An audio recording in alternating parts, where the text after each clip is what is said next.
Baik, Assalamualaikum warahmatullahi wabarakatuh. Izinkan saya memperkenalkan diri. Perkenalkan, nama saya Sepia Sabila Wiranti dengan NIM 2103297. Nah, adapun tujuan saya membuat video ini yaitu untuk memenuhi mata kuliah dari agribisnis perkebunan. Di sini saya akan membahas tentang TBM pada kelapa sawit atau tanaman belum menghasilkan. Sebelumnya, kita akan membahas dulu tentang persiapan sebelum pemindahan bibit dari main nursery ke lapangan. Nah, yang pertama itu ada bibit yang siap dipindahkan, di mana terdapat beberapa kriteria. Yang pertama itu umur bibit. Bibit kelapa sawit yang siap dipindahkan umumnya berumur antara 10 hingga 14 bulan. Pada usia ini, bibit telah tumbuh dengan baik dan siap menghadapi kondisi di lapangan. Nah, yang kedua itu tinggi bibit.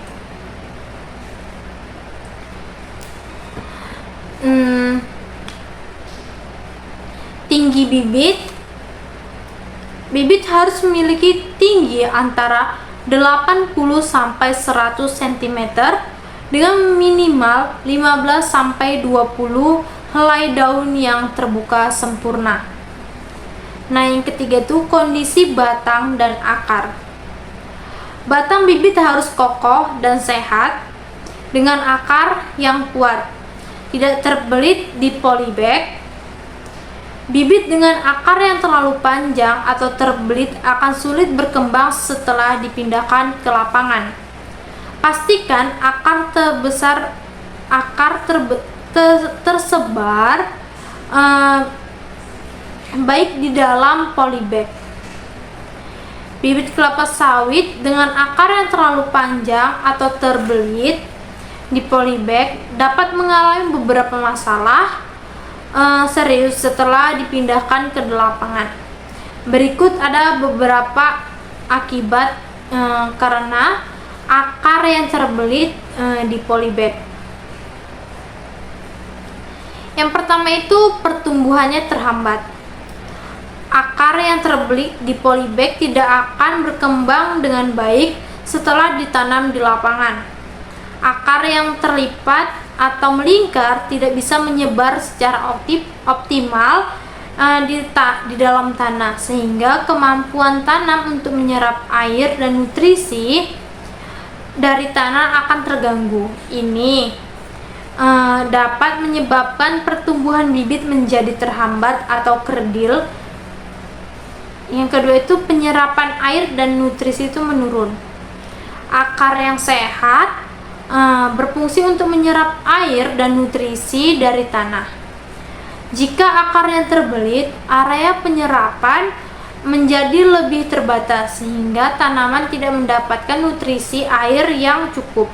Akibatnya, tanaman akan mengalami kekurangan nutrisi yang ditunjukkan dengan daun yang menguning, kerdil, atau bahkan layu. Yang selanjutnya itu stres tanaman. Bibit dengan akar yang terbelit lebih rentan mengalami stres saat ditanam di lapangan. Akar yang terbelit cenderung lebih lemah dan tidak mampu menyesuaikan diri dengan kondisi baru di lapangan. Stres ini bisa menyebabkan tanaman gagal beradaptasi sehingga pertumbuhannya terganggu dan bibit bisa mati dalam jangka waktu yang lebih cepat dibandingkan bibit dengan akar yang sehat. Nah, yang selanjutnya ada kerusakan akar. Saat polybag dibuka, akar yang terbelit seringkali rentan rusak. Kerusakan akar saat pemindahan mengurangi kemampuan tanaman untuk bertahan di lingkungan baru dan memperlambat proses adaptasi. Akar yang rusak juga lebih rentan terhadap infeksi penyakit yang bisa memicu masalah kesehatan tanaman lebih lanjut. Nah, yang selanjutnya itu ada kegagalan pertumbuhan jangka panjang. Nah, di akar yang tidak berkembang dengan baik pada tahap awal akan berdampak pada pertumbuhan jangka panjang. Tanaman kelapa sawit dengan akar yang terbelit mungkin tidak pernah mencapai potensi penuh dalam hal ukuran, produksi buah, dan umur ekonomisnya. Hal ini menyebabkan tanaman kurang produktif dan berpotensi tidak mampu menghasilkan atau memberikan hasil yang lebih optimal. Jadi kesehatan bibit yang siap dipindahkan harus bebas dari penyakit dan serangan hama. Bibit yang terinfeksi akan mengalami kesulitan dalam beradaptasi di lapangan dan dapat menghambat produktivitas dalam waktu jangka panjang yang akan datang. Nah, yang kedua itu ada persiapan lahan. Di sini di dalam persiapan lahan yang harus diperhatikan, yang pertama itu adalah pembersihan lahan. Lahan harus dibersihkan dari gulma, semak belukar, serta sisa tanaman sebelumnya yang dapat menghambat pertumbuhan bibit. Gulma akan bersaing dengan bibit dalam mendapatkan nutrisi air dan cahaya bila tidak dibersihkan. Nah, yang kedua itu ada pengelolaan tanah. Pengelolaan tanah dapat dilakukan dengan cara pembajakan atau pencangkulan sedalam 30-40 cm. Hal ini bertujuan untuk memperbaiki struktur tanah dan meningkatkan sirkulasi udara serta penyerapan air oleh akar tanaman. Nah, yang ketiga itu adalah pengapuran. Nah, apabila pH tanah terlalu rendah atau kurang dari 4,5, tanah perlu dikapur menggunakan dolomit untuk menetralkan keasaman tanah. Tanah dengan pH ideal biasanya itu di antara 4,5 sampai dengan 5,5 akan mendukung pertumbuhan kelapa sawit secara optimal. Nah, yang keempat itu adalah pembuatan lubang tanam. Lubang tanam harus memiliki ukuran 60 x 60 x 60 cm. Lubang disiapkan 2 minggu sebelum pemindahan agar tanah memiliki sirkulasi udara yang cukup. Penggemburan tanah di sekitar lubang juga penting untuk mendukung pengembangan akar. Yang kelima itu adalah jarak tanam. Jarak tanam yang direkomendasikan adalah 8 meter antara tanaman kelapa sawit dengan pola segitiga sama sisi. Jarak ini akan memastikan setiap pohon memiliki ruang yang cukup untuk tumbuh tanpa bersaing untuk mendapatkan cahaya, air, dan unsur hara. Nah, yang ketiga itu adalah kebutuhan unsur hara. Sebelum memindahkan bibit, pastikan tanah mengandung unsur hara yang cukup, baik mikro maupun makro. Unsur hara ini sangat penting untuk mendukung pertumbuhan awal bibit setelah ditanam di lapangan. Nah, unsur hara makro yang pertama itu terdapat nitrogen atau N. Nitrogen itu penting untuk pertumbuhan daun dan batang serta proses fotosintesis. Yang kedua itu adalah fosfor atau P, yang dimana mendukung perkembangan akar dan metabolisme energi. Yang ketiga itu ada kalium atau K, yang dimana dapat meningkatkan ketahanan tanaman terhadap kekeringan dan penyakit serta membantu pengaturan air dalam tanaman. Nah, yang keempat itu ada magnesium atau Mg, berperan penting dalam pembentukan klorofil untuk fotosintesis. Nah, yang kelima itu ada kalsium atau Ca, yang dimana dapat memperkuat dinding sel dan mengatur pembelahan sel. Dan untuk unsur hara Di mikro, yang pertama itu di dalamnya mengandung besi atau Fe, yang dimana mendukung pembentukan klorofil dan proses respirasi tanaman. Yang kedua itu ada mangan atau Mn, yang dimana penting dalam proses fotosintesis dan metabolisme nitrogen. Yang ketiga itu adalah Seng atau Zn, membantu sintesis hormon yang mendukung pertumbuhan tanaman. Nah, tahapan pemindahan bibit itu yang pertama pengangkutan bibit. Di dalam pengangkutan bibit terdapat beberapa hal yang harus diperhatikan. Yang pertama, sebelum pengangkutan, bibit disiram untuk menjaga kelembapan tanah di dalam polybag. Hal ini penting untuk mengurangi stres pada tanaman selama pengangkutan. Yang kedua adalah metode pengangkutan. Bibit diangkut menggunakan kendaraan tertutup atau terlindungi dari paparan sinar matahari langsung untuk mencegah stres panas. Pastikan bibit disusun secara vertikal dalam polybag, tidak sobek selama pengangkutan. Nah, yang ketiga itu penyimpanan sementara. Apabila bibit tidak langsung ditanam, letakkan bibit di tempat yang teduh dan terlindungi dari angin untuk menghindari kerusakan lebih lanjut. Yang kedua itu ada proses atau tahap penanaman di lapangan. Nah, yang pertama itu di dalam proses penanaman di lapangan ini ada beberapa hal, ada 4 hal yang perlu diperhatikan. Yang pertama itu ada pembukaan polybag. Polybag harus dirobek dengan hati-hati agar tidak merusak akar. Pemotongan dilakukan di bagian bawah dan samping polybag sehingga akar dapat ditarik keluar dengan aman. Nah, yang kedua itu adalah penempatan bibit. Bibit harus ditempatkan di tengah lubang dengan posisi tegak lurus. Akar harus disebar dengan baik dan tidak terlipat di dalam tanah.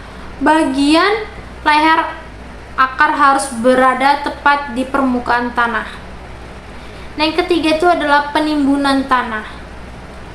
Tanah kemudian dipadatkan, setelah bibit ditempatkan, lubang ditutup kembali dengan tanah gembur sehingga penuh. Tanah kemudian dipadatkan secara perlahan untuk memastikan akar terbenam dengan baik, namun tetap mendapatkan sirkulasi udara. Nah, yang keempat itu adalah penyiraman awal. Setelah penanaman, bibit harus segera disiram dengan air untuk memastikan kelembapan tanah dan mengurangi resiko stres pada tanaman. Nah, setelah proses-proses itu kita lalui, masuk ke perawatan di TBM atau perawatan setelah penanaman atau tahap TBM. Yang pertama itu ada pemupukan. Frekuensi pemupukan dilakukan setiap 3-4 bulan sekali. Pupuk yang digunakan dapat berupa NPK, urea, dolomit, atau pupuk organik. Yang kedua itu ada setelah kita tadi menentukan frekuensi atau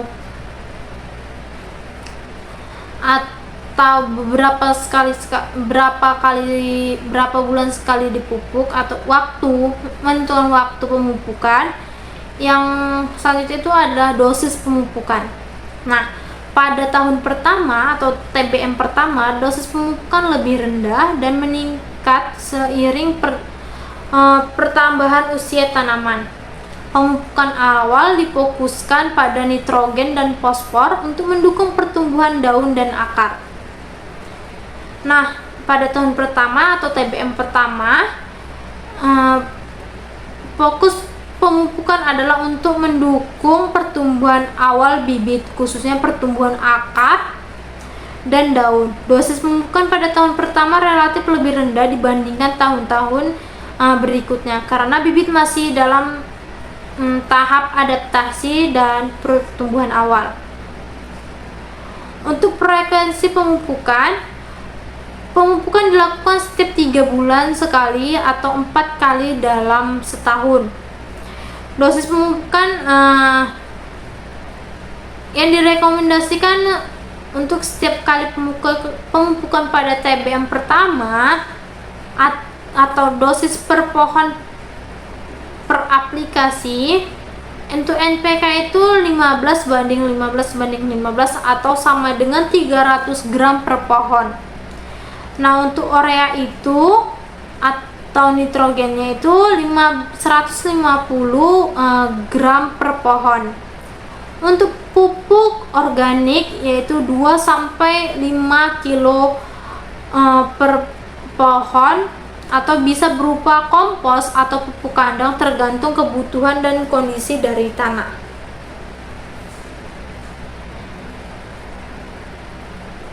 Nah, untuk selanjutnya itu ada interval waktu pemupukan. Pemupukan pertama setelah bibit dipindahkan ke lapangan itu sekitar 1 bulan setelah penanaman dilakukan, setelah 1 bulan setelah penanaman di lapangan. Pemupukan kedua itu 3 bulan setelah pemupukan pertama. Pemupukan ketiga itu 6 bulan setelah pemupukan pertama. Yang ketiga itu pemupukan keempat itu ada 9 bulan setelah pemupukan pertama. Nah, untuk tahun yang kedua atau TBM kedua,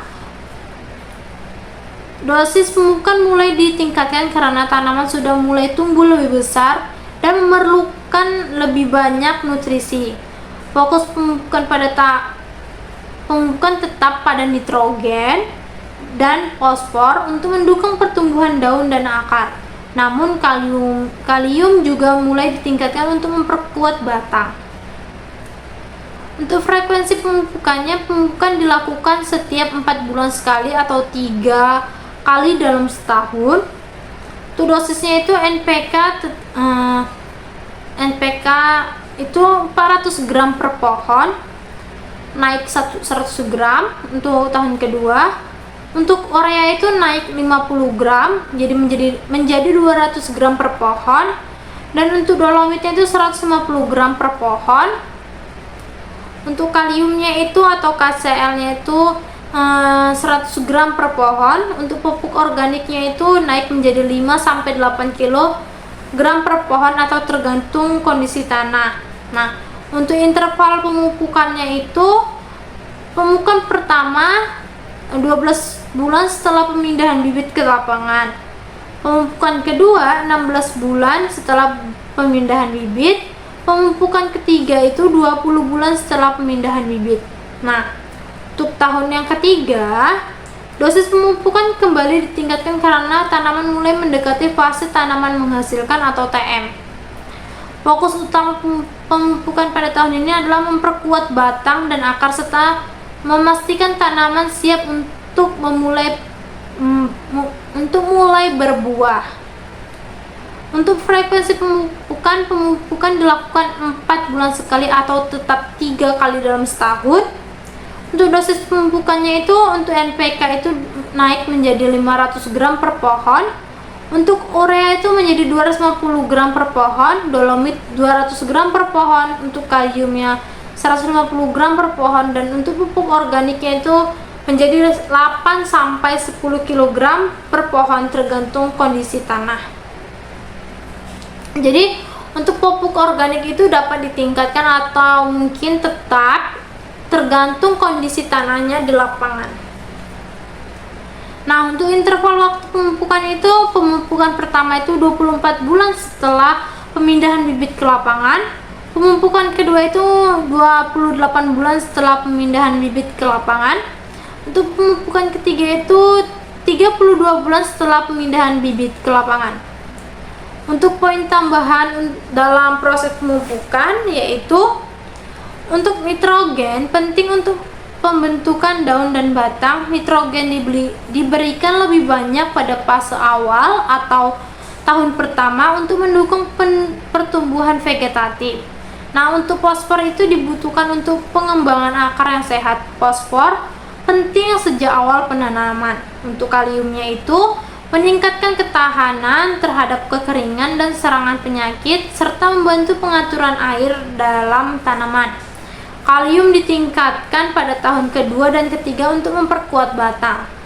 Nah, untuk dolomit atau magnesium itu berfungsi sebagai sumber magnesium untuk fotosintesis dan meningkatkan kesuburan tanah. Nah, untuk pupuk organiknya itu, pupuk organik ditambahkan untuk memperbaiki struktur tanah dan meningkatkan kandungan bahan organik dalam tanah yang membantu penyerapan pupuk kimia dan mempertahankan kelembapan tanah. Nah, masuknya tahap kedua yaitu setelah pemupukan, yaitu pengendalian gulma dalam proses perawatan TBM. Gulma dapat menghambat pertumbuhan kelapa sawit karena bersaing untuk mendapatkan nutrisi air dan cahaya. Oleh karena itu, pengendalian gulma sangat penting dan dapat dilakukan secara manual atau penyiangan atau menggunakan herbisida yang aman. Nah, untuk jenis-jenis gulma yang umumnya pada TBM yaitu gulma berdaun lebar atau broadleaf weeds. Gulma berdaun lebar umumnya tumbuh subur di lahan yang terbuka dan memiliki banyak cahaya. Jenis gulma ini cepat tumbuh dan memiliki kemampuan kompetitif yang tinggi dalam mengambil nutrisi dari tanah. Beberapa jenis yang sering ditemukan di kebun kelapa sawit meliputi untuk jenis gulmanya yaitu yang pertama itu ada Ageratum conizoides atau babandotan. Gulma ini dikenal pertumbuhannya yang cepat dan kemampuannya bersaing untuk mendapatkan air dan nutrisi. Untuk gulma yang kedua itu adalah Borreria alata atau herba pahit, yang dimana memiliki daun berbentuk oval dan cepat menyebar di lahan terbuka. Untuk gulma yang ketiga itu ada Micania micrantha atau selaput tunggul, di mana tumbuhan merambat yang dapat menutupi tanaman utama dan menghalangi cahaya matahari. Nah, untuk yang gulma keempat itu ada Biden villosa atau ketul. Gulma ini memiliki batang yang kokoh dan daun yang lebar dan sering tumbuh di antara barisan tanaman kelapa sawit. Itu tadi ada 4 jenis gulma yang berdaun lebar. Selanjutnya di sini ada gulma yang berdaun sempit atau grasses, di mana gulma berdaun sempit biasanya terdiri dari spesies rumputan yang tumbuh dengan cepat dan memiliki sistem perakaran yang kuat. Mereka sangat kompetitif dalam hal pengambilan air dan nutrisi. Jenis-jenis gulma berdaun sempit yang sering ditemukan dalam tumbuhan kelapa sawit adalah yang pertama itu adalah Imperata cylindrica atau alang-alang, salah satu gulma yang paling berbahaya yang sering tumbuh di lahan kelapa sawit. Alang-alang memiliki sistem perakaran yang dalam dan menyebar secara luas. Nah, yang bentuk yang kedua itu adalah Cynodon atau Cynodon dactylon atau rumput teki. Gulma berakar kuat dan menjalar, tumbuh cepat dan sulit dihilangkan. Nah, yang ketiga itu adalah Eleusin indica atau rumput bertulang. Gulma ini tumbuh dengan cepat di lahan terbuka dan kering serta mampu bertahan di berbagai kondisi lingkungan. Biasanya gulma ini sulit untuk dimusnahkan. Untuk gulma-gulma berdaun sempit ini biasanya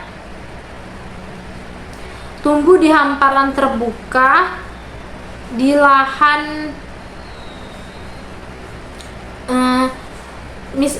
biasanya di tanah darat. Selanjutnya masuk ke gulma tipe pakis atau farms. Gulma jenis pakis tumbuh di lahan yang lembab dan teduh. Mereka biasanya tumbuh di bawah naungan kelapa sawit atau di daerah yang cenderung basah.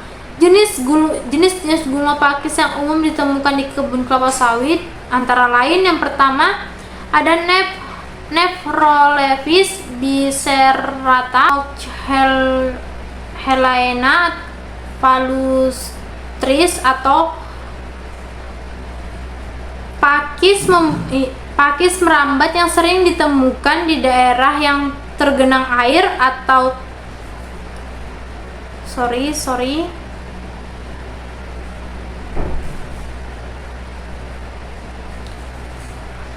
pakis yang merambat yang sering ditemukan di daerah yang tergenang air atau tanah yang lembab. Nah, untuk selanjutnya itu ada gulma tipe teki-tekian atau seed gas. Gulma teki-tekian ini memiliki daun yang kaku dan tajam serta akar yang kuat. Mereka dapat tumbuh di berbagai jenis tanah, terutama di lahan basah atau tergenang.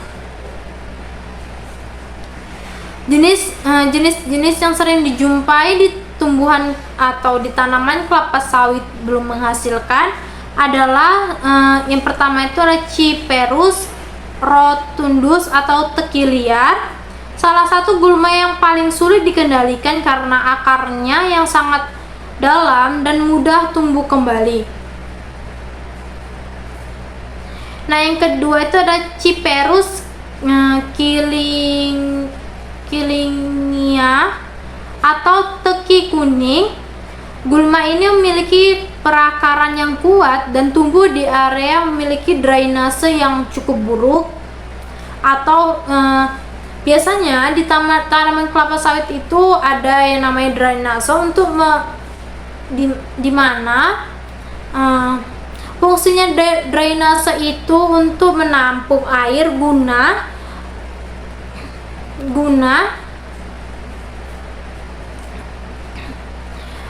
menyediakan air bagi tumbuhan kelapa sawit. Nah, jika saluran drainase tidak diurus dengan baik, maka saluran drainase itu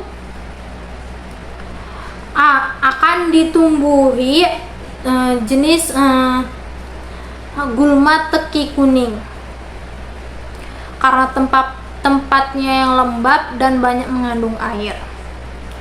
Nah, untuk gulma merambat, selanjutnya itu ada gulma merambat, di mana gulma merambat ini cenderung menyebar dengan cepat di atas tanaman kelapa sawit sehingga menghalangi cahaya matahari yang dibutuhkan oleh tanaman.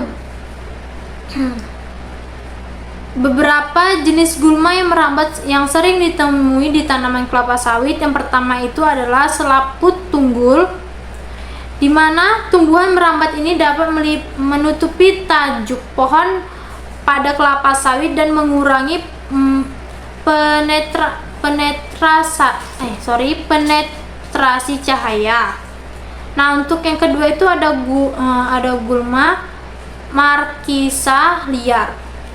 Gulma ini biasanya merambat dan memiliki daun berumbai dan seringkali menutupi tanaman utama.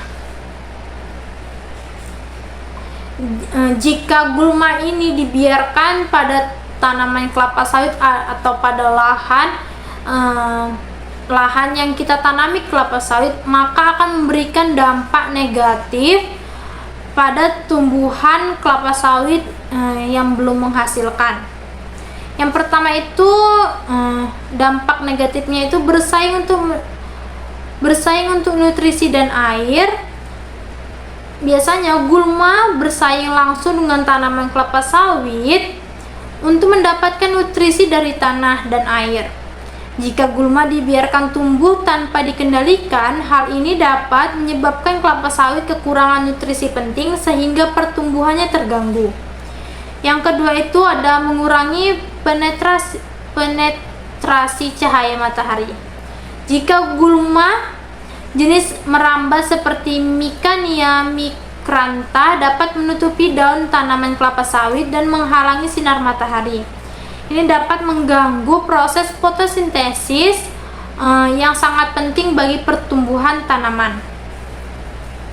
Yang ketiga itu menjadi inang bagi hama dan penyakit. Beberapa gulma dapat menjadi inang bagi hama atau penyakit yang dapat menyebar ke tanaman kelapa sawit, misalnya gulma berdaun lebar,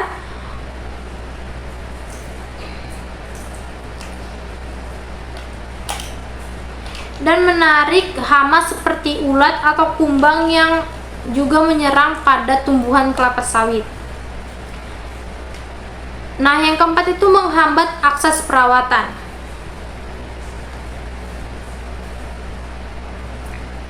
Gulma yang tumbuh lebat akan menyulitkan akses petani untuk melakukan perawatan seperti pemupukan, penyiraman, dan pemangkasan atau penunasan.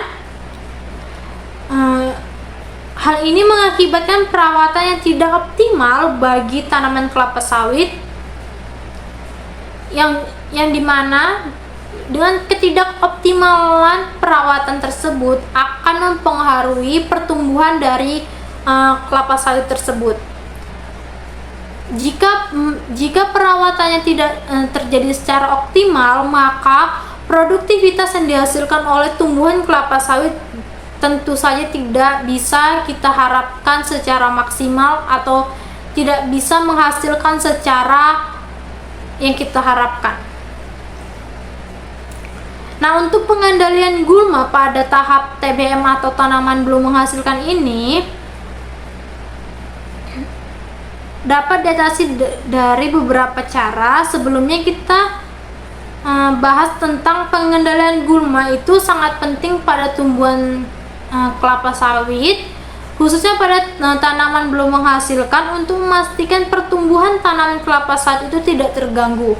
Karena pada proses TBM ini, sebagai petani kita pasti memfokuskan pertumbuhan kelapa sawit.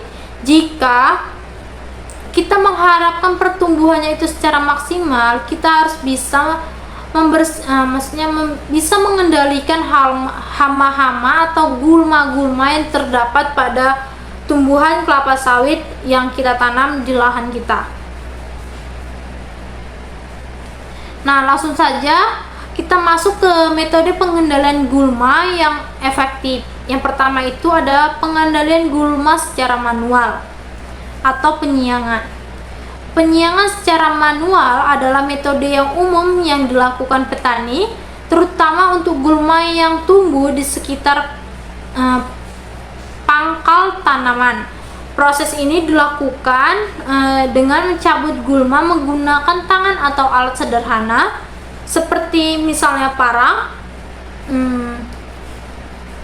dan lain-lain.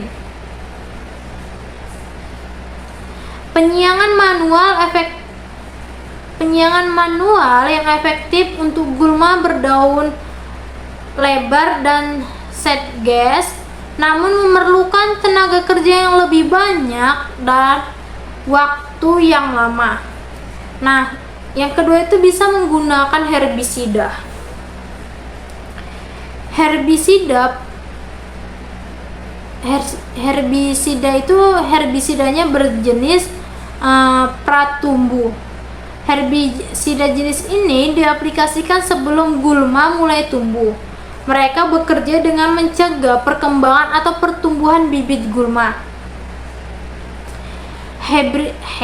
Herbisida pratumbuh cocok untuk mengendalikan gulma berdaun lebar dan berdaun sempit pada tahap awal pertumbuhan. Nah, yang ketiga itu bisa menggunakan herbisida pasca tumbuh. Herbisida pasca tumbuh ini diaplikasikan langsung pada gulma yang sudah tumbuh. Jenis herbisida ini bekerja dengan meresap melalui daun yang menghentikan pertumbuhan gulma. Contoh herbisida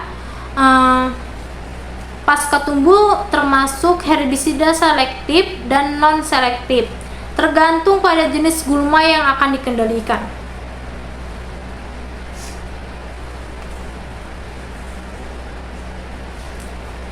Yang selanjutnya itu ada pengendalian dengan mulsa. Pengendalian mulsa organik seperti pelepah kelapa sawit atau daun-daun yang jatuh dapat membantu menekankan pertumbuhan gulma. Mulsa menjaga kelembapan tanah, mengurangi erosi, dan menekankan pertumbuhan gulma di sekitar tanaman. Pengendalian secara biologis. Pengendalian biologis menggunakan agen hayati seperti serangan pemangsa atau patogen alami untuk mengurangi populasi gulma. Ini merupakan metode yang ramah lingkungan namun memerlukan pemahaman yang mendalam tentang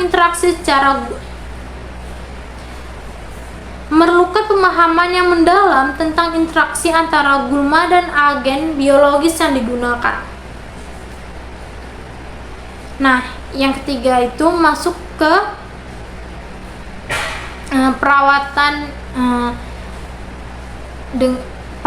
perairannya. Nah, selama masa TBM, kelapa sawit membutuhkan pasokan air yang cukup, terutama pada musim kemarau.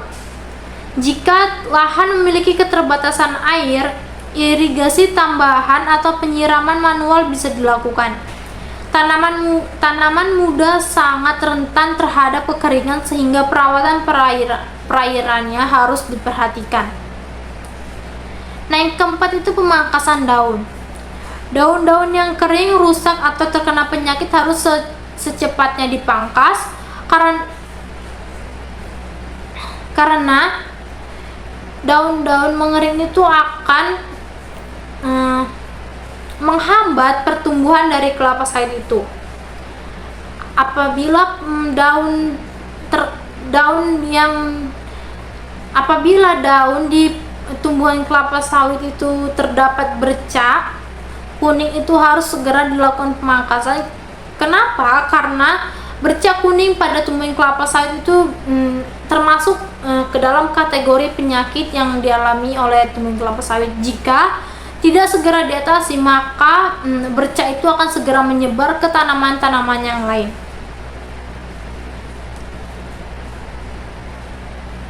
Pemangkasan membantu meningkatkan sirkulasi udara dan penetrasi cahaya, yang penting untuk pertumbuhan tanaman dan mencegah kelembapan berlebih yang menimbulkan penyakit. Yang kelima itu ada pengendalian hama dan penyakit. Jenis hama pada TBM yang pertama itu adalah ulat pemakan daun. Ulat merupakan hama yang sering menyerang daun kelapa sawit pada tanaman TBM. Mereka memakan daun, mengganggu proses fotosintesis, dan memperlambat pertumbuhan tanaman. Untuk jenis ulatnya itu yang pertama itu ada ulat api, yang kedua itu ada Mahasena corbeti, yang ketiga itu ada Darnatrima, yang keempat itu ada ulat bulu. Nah, gejala serangannya itu daun yang terserang akan terlihat bolong-bolong, berubah warna menjadi coklat atau bahkan mengering dalam serangan berat. Ulat dapat memakan seluruh daun sehingga tanaman tidak dapat melakukan fotosintesis dengan baik. Nah, untuk pengendaliannya itu dilakukan pemantauan rutin, lakukan pemeriksaan rutin untuk mendeteksi ulat sejak awal. Untuk pengendaliannya itu bisa dilakukan dengan dua cara pengendalian. Yang pertama itu pengendalian secara biologis menggunakan musuh alami ulat seperti parasitoid dan predator, misalnya Telenomus untuk telur ulat. Dan pengendalian yang kedua itu bisa menggunakan bahan kimia. Jika serangan ulat itu parah, maka gunakan insektisida seperti deltametrin atau chlorpyrifos pyrifos yang bisa kita gunakan untuk mengendalikan ulat yang telah merusak tanaman kelapa sawit kita atau sudah parah. Nah, untuk hama yang kedua itu ada kumbang tanduk. Kumbang tanduk adalah hama yang sering menyerang kelapa sawit muda. Kumbang dewasa menggali lubang pada bagian pucuk tanaman untuk bertelur, yang mengakibatkan kerusakan mekanis pada jaringan tanaman. Untuk gejala serangannya itu, kumbang tanduk menggali lubang di pucuk kelapa sawit, menyebabkan daun menjadi rusak, tidak terbuka sempurna atau berbentuk kipas, dan pada kasus berat tanaman dapat mati. Untuk pengendaliannya itu bisa dilakukan menggunakan 3 pengendalian. Yang pertama itu pengendalian biologis, di mana penggunaan virus Orites sebagai agen biologis untuk menginfeksi dan membunuh kumbang tanduk. Untuk yang kedua itu pemangkasan dan sanitasi, membersihkan sisa-sisa tanaman yang terinfeksi atau mati untuk mencegah perkembangbiakan dari kumbang di area sekitarnya. Nah, yang ketiga itu kita bisa menggunakan pengendalian kimia. Pengendalian kimia biasanya kita gunakan jika kumbang sudah banyak menyebar di tanaman kelapa sawit. Bisa kita menggunakan insektisida sistemik pada area yang diserang untuk membunuh kumbang yang masih hidup di dalam tanaman. Nah, selanjutnya itu ada rayap.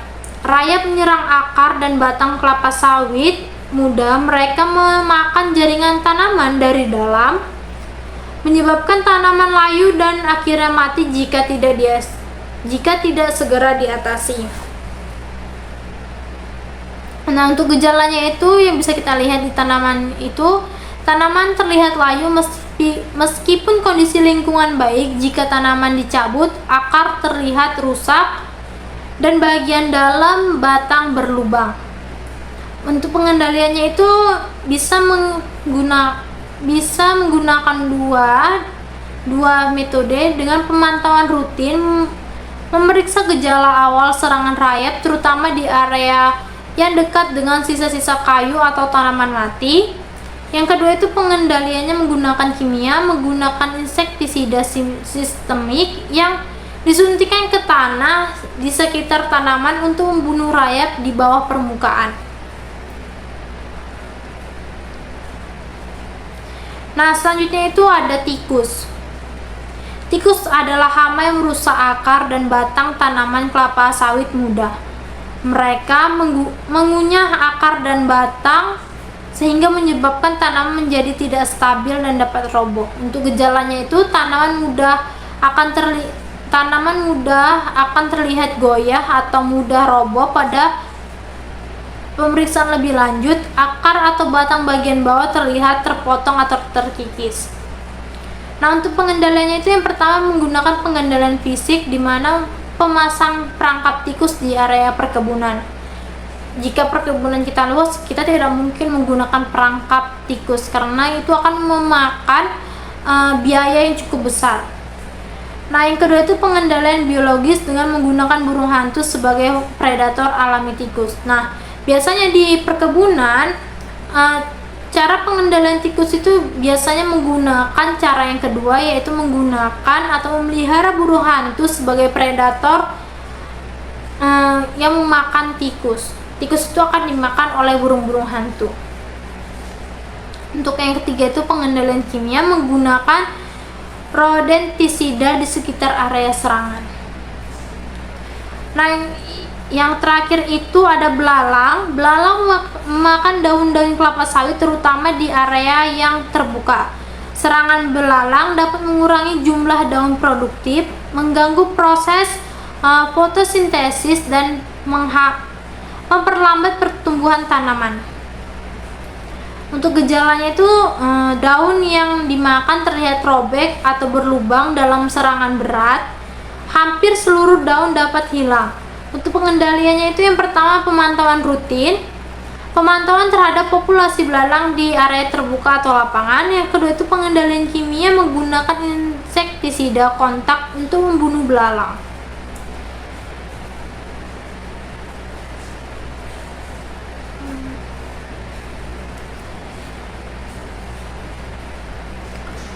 Nah, untuk selanjutnya itu kita akan membahas tentang jenis penyakit pada tanaman belum menghasilkan.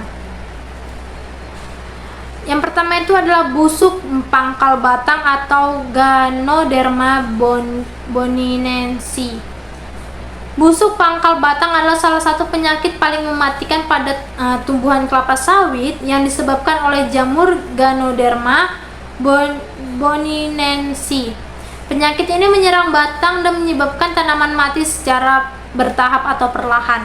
Untuk gejalanya itu, daun kelapa sawit dapat terlihat menguning dan layu dimulai dari daun tua.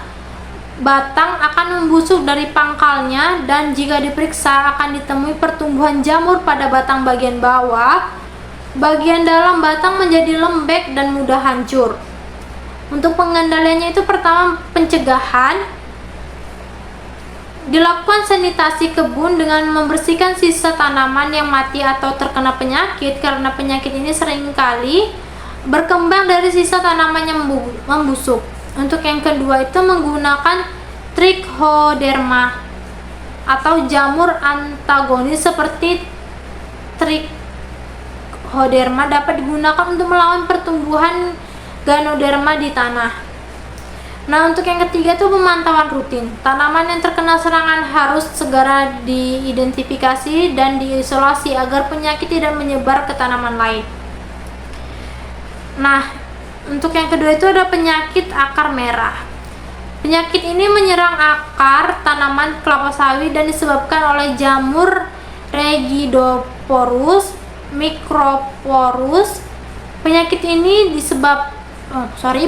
menyebabkan kerusakan serius pada sistem perakaran sehingga mengganggu penyerapan air dan nutrisi oleh tanaman. Gejalanya itu daun mulai menguning terutama pada bagian bawah dan tanaman menjadi layu. Akar yang terinfeksi akan tampak membusuk dan berlendir, disertai pertumbuhan miselium jamur berwarna merah. Untuk pengendaliannya itu pertama dilakukan pencegahan seperti sanitasi kebun dengan menghilangkan akar yang terinfeksi dan meningkatkan drainase di sekitar tanaman. Untuk yang kedua itu penggunaan trichoderma. Penggunaan jamur antagonis ini dapat membantu mencegah infeksi lebih lanjut. Untuk yang ketiga itu pengendalian kimia menggunakan fungisida yang sesuai pada tanah atau akar yang terinfeksi. Nah, yang selanjutnya itu ada penyakit bercak daun. Penyakit bercak daun disebabkan oleh jamur Cercospora yang menyerang daun kelapa sawit muda. Bercak daun muda menyebabkan penurunan kemampuan fotosintesis tanaman. Gejala serangannya itu muncul bercak-bercak coklat atau hitam pada daun muda. Daun yang terinfeksi akan mati lebih cepat, mengurangi produktivitas tanaman. Untuk pengendaliannya itu yang pertama menggunakan fungisida, di mana penyemprotan fungisida sistemik pada daun yang terinfeksi. Yang kedua itu pemangkasan. Pemangkasan daun-daun yang terinfeksi untuk pencegahan penyebaran penyakit. Nah, untuk yang terakhir itu adalah penyakit akar daun, penyakit akar putih. Penyakit ini menyerang akar yang disebabkan oleh jamur Rigidoporus lignosus. Penyakit ini menyebabkan pembusukan pada akar dan mengganggu penyerapan nutrisi oleh tanaman. Gejalanya itu daun menguning dan layu, terutama pada tanaman yang sudah dewasa. Bagian akar terlihat busuk dan berlendir dengan miselium berwarna putih dan menutupi akar. Untuk pengendaliannya itu bisa menggunakan sanitasi kebun, menghilangkan tanaman yang terinfeksi dan membersihkan area sekitar untuk mencegah penyebaran. Untuk yang kedua itu penggunaan trichoderma. Aplikasi jamur trichoderma sebagai agen biologis untuk melawan pertumbuhan jamur patogen. Untuk fungisidanya bisa menggunakan fungisida sistemik pada tanaman yang terkena infeksi. Mungkin sekian yang dapat saya sampaikan, lebih dan kurang saya mohon maaf. Saya akhiri dengan wabillahi taufiq wal hidayah. Wassalamualaikum warahmatullahi wabarakatuh.